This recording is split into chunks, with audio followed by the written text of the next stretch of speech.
Interview دیا بہت سارے محکموں میں نوکری کے لیے. میں ڈسٹرکٹ کونسل کے اس زمانے میں ہمارے چیئرمین عبدالحکیم بلوچ صاحب ہوا کرتے تو اس کے پاس بھی گیا نوکری کے لیے. وہاں پہ بھی میں نے ان کو بھی درخواست دی, اور اس کے علاوہ کئی جگہوں پہ اپلائی کیا.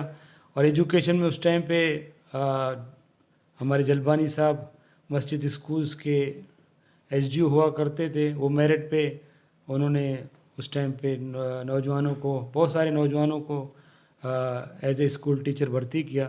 تو میں نے بھی جلبانی صاحب کے سامنے انٹرویو دیا ایز اے اسکول ٹیچر کے لیے, اور انہوں نے مجھے 1989 میں ایز اے اسکول ٹیچر بھرتی کیا. گریجویشن کرنے کے بعد میں نے پھر اپنے 3-4 سال تک صبح میں اپنے اسکول میں ایز اے اسکول ٹیچر اپنی فرائض انجام دیتا رہا, اور شام کو میں محنت مزدوری دوسرے میرے ایک والد صاحب نے ورثے میں ایک پرچون کی دکان چھوڑی تھی, وہ پرچون کی دکان میں چلاتا تھا.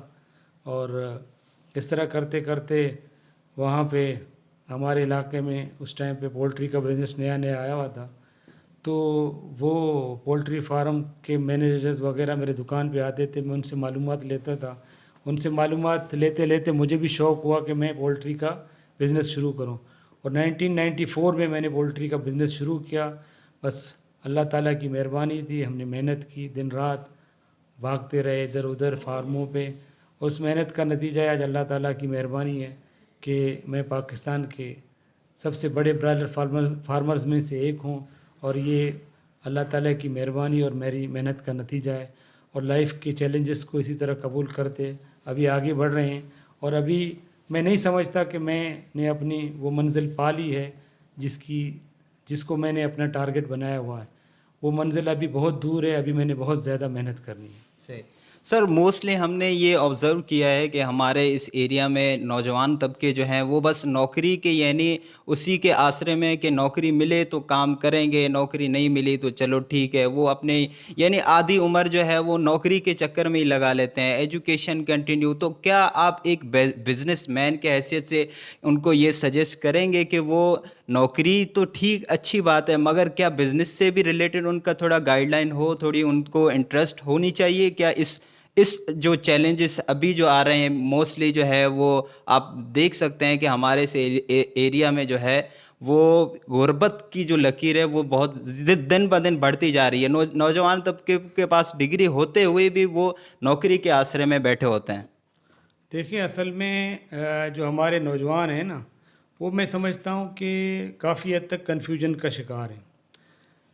پہلے تو ان کو اپنی تعلیم پہ توجہ دینی چاہیے. میں سمجھتا ہوں کہ وہ اپنی تعلیم کا بھی ہمارے ہاں ٹرینڈ نہیں ہے. آپ کراچی یونیورسٹی چلے جائیں, آپ کسی بھی یونیورسٹی میں چلے جائیں, وہاں ملیر کا کنٹریبیوشن نہ ہونے کے برابر ہے. اب بہت سارے پسماندہ علاقوں کے نوجوانوں میں یہ شعور آ گیا ہے, اسپیشلی بلوچستان کے نوجوان جو پہلے ایجوکیشن پہ اتنا توجہ نہیں دیتے تھے, اب ان کی سوچ ڈائیورٹ ہو گئی ہے. وہ سمجھ گئے ہیں کہ ہماری ضرورت کیا ہے, ہمارے مستقبل کس چیز سے جڑی ہوئی ہے. لیکن ملیر کے جو نوجوان ہیں ان کا ابھی تک ٹرینڈ تعلیم کی طرف بہت واضح طریقے سے میں سمجھتا ہوں ابھی چینج نہیں ہوا. پہلے تو ان کو اپنی تعلیم پہ توجہ دینی چاہیے. تعلیم ہے تو آپ کے پاس سارے راستے کھلے ہیں, نوکری کے بھی کھلے ہوئے ہیں, آپ کے پاس بزنس کے بھی کھلے ہوئے ہیں. آپ کا ایک سوچ بنے گا, آپ کا ایک ویژن بنے گا. آج کل کی جو جنریشن ہے جنہوں نے تعلیم حاصل کی ہے, جنہوں نے اپنے تعلیم پہ توجہ دی ہے, میں سمجھتا ہوں کہ وہ ان کا سوچ ہم سے کہیں زیادہ آگے ہے, کہیں زیادہ ان کی سوچ ہم سے زیادہ ڈیولپ ہے, زیادہ پازیٹیو ہے. لیکن ان نوجوانوں کی ڈیولپ ہے, پازیٹیو ہے, جنہوں نے اپنے تعلیم پہ توجہ دی ہے, جنہوں نے باقاعدگی سے اپنے تعلیم پہ محنت کی ہے. اور میں اپنے نوجوانوں کو یہ بتانا چاہتا ہوں کہ وہ سب سے پہلے اپنی تعلیم پہ توجہ دیں. تعلیم, علم, اس کا کوئی اینڈ نہیں ہے. اس کے آپ سمجھ لیں کہ جتنا آپ زیادہ پڑھیں گے, زیادہ آپ نالج حاصل کریں گے, تو آپ کے لیے سارے راستے کھلیں, نوکریوں کے بھی کھلیں, بزنس کے بھی کھلیں. تو نوجوانوں کو چاہیے کہ وہ پہلی ترجیح میں اپنی تعلیم پہ توجہ دیں. صحیح، بالکل ٹھیک ہے، یعنی تعلیم جو ہے وہ مسٹ پریورٹی ہونے چاہیے ایک نوجوان طبقے کے لیے۔ اس کے علاوہ سر اگر آپ بات کریں تو موسٹلی یہ ہوتا ہے کہ کنڈیشن اور سچویشن ایسی حالات آ جاتی ہیں، چاہے وہ بزنس کا ہو، چاہے وہ تعلیم کا ہو، چاہے گھریلو معاملات ہوں، مایوسی جو ہے وہ انسان کی زندگی میں آ جاتی ہے، نہ چاہتے ہوئے بھی انسان کچھ ایسے مرحلوں سے گزرتا ہے کہ اس کی زندگی میں یعنی مایوسی کا وہ شکار ہو جاتا ہے۔ تو کیا آپ کے اس اپنے پورے سفر میں آپ کو کوئی ایسے مایوسی کے شکار آپ کو ہوئے، یا آپ کو کسی نے گائیڈ لائن دیا، کوئی ہمت افزائی کی آپ کی؟ دیکھیں میں جس فیملی سے بلانگ کرتا ہوں وہ فائنینشلی بہت ہی کمزور فیملی رہی ہے، اور ہمارے ارد گرد میں جو پورا گوٹ آپ کہہ سکتے ہیں، پورا علاقہ کہہ سکتے ہیں، ہم پورے علاقے میں غربت کی لکیر سے نیچے زندگی گزارنے والے لوگوں کے ساتھ ہم نے زندگی گزاری ہے اور محنت کر کے آگے بڑھے ہیں۔ میں نے زندگی میں اپنا ایک اصول بنایا ہے، اور آج بھی میرا وہ اصول ہے کہ میں کرائسس کے وقت اپنے اچھے وقت کی تیاری کرتا ہوں، اور آپ کو کرائسس کے وقت اپنے اچھے وقت کے لیے سوچنا چاہیے، اچھے وقت کی تیاری کرنی چاہیے۔ کرائسس کے وقت آپ ڈپریشن کا شکار ہوں گے، آپ مایوسی کا شکار ہوں گے، تو آپ اس کرائسس کو ہینڈل نہیں کر سکتے۔ آپ کو کرائسس کے وقت اپنے اچھے وقت کی تیاری کرنی چاہیے۔ یہی زندگی کا میں نے اصول بنایا ہے، اور یہی آج تک میری زندگی کا اصول ہے کہ میں کرائسس میں کے وقت، بحران کے وقت، پریشانی کے وقت آگے کی تیاری کرتا ہوں، اچھے وقت کی تیاری کرتا ہوں۔ سر لاسٹ میں ہم یہی کہیں گے کہ آپ کا جو ایک ویژن ہے، جیسے کہ آپ ماشاءاللہ سے ایکٹیو ہیں، پاکستان تحریک انصاف کے ممبر ہیں، تو آپ ان فیوچر اللہ نے آپ کو کوئی ایسے پوسٹ سے نوازا ہے کہ آپ یعنی کر سکتے ہیں اس ایریا کے لیے، تو آپ کی ویژن کیا ہے کہ آپ کو اس علاقے میں جو ایک ہوتا ہے نا مین ٹارگٹ، وہ آپ کی کیا ہے اس علاقے کو لے کے؟ میرا جو مین ٹارگٹ ہے، جو ویژن ہے، وہ ہے پڑھا لکھا ملیر۔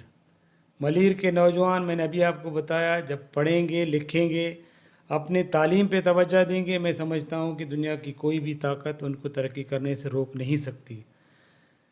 ہمارے اس دور کے جو رول ماڈل ہیں، بل گیٹس، وہ فرماتے ہیں کہ آپ کا غریب پیدا ہونا آپ کے لیے قصور نہیں ہے۔ آپ کا قصور نہیں ہے، آپ کا جرم نہیں ہے، لیکن آپ کا ایک غریب کی حیثیت سے مرنا آپ کا قصور ہے، آپ کا جرم ہے۔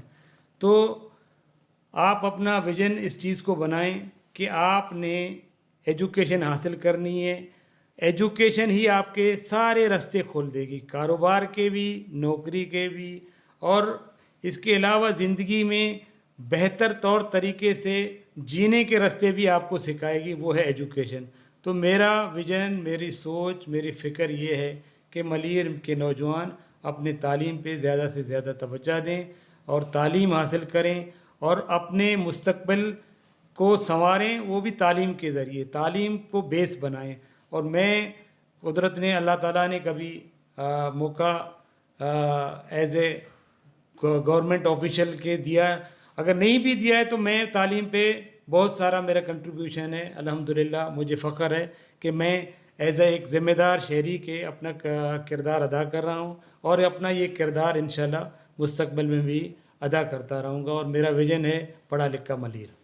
سر بہت شکریہ۔ جیسا کہ ناظرین آپ لوگ نے سنا ہوگا کہ تعلیم جو ہے بقول سر عبدالقادر کلمتی بلوچ صاحب کے، اور یہی ہے معاشرہ اگر وہ ترقی کرے گی تو اس کا راز صرف تعلیم ہی ہے، اگر تعلیم نہ ہو تو وہ معاشرہ یقیناً ترقی نہیں کرے گی۔ تو آج کے اسی میسج کے ساتھ ہم آپ سے اجازت لیں گے۔ Thank you very much.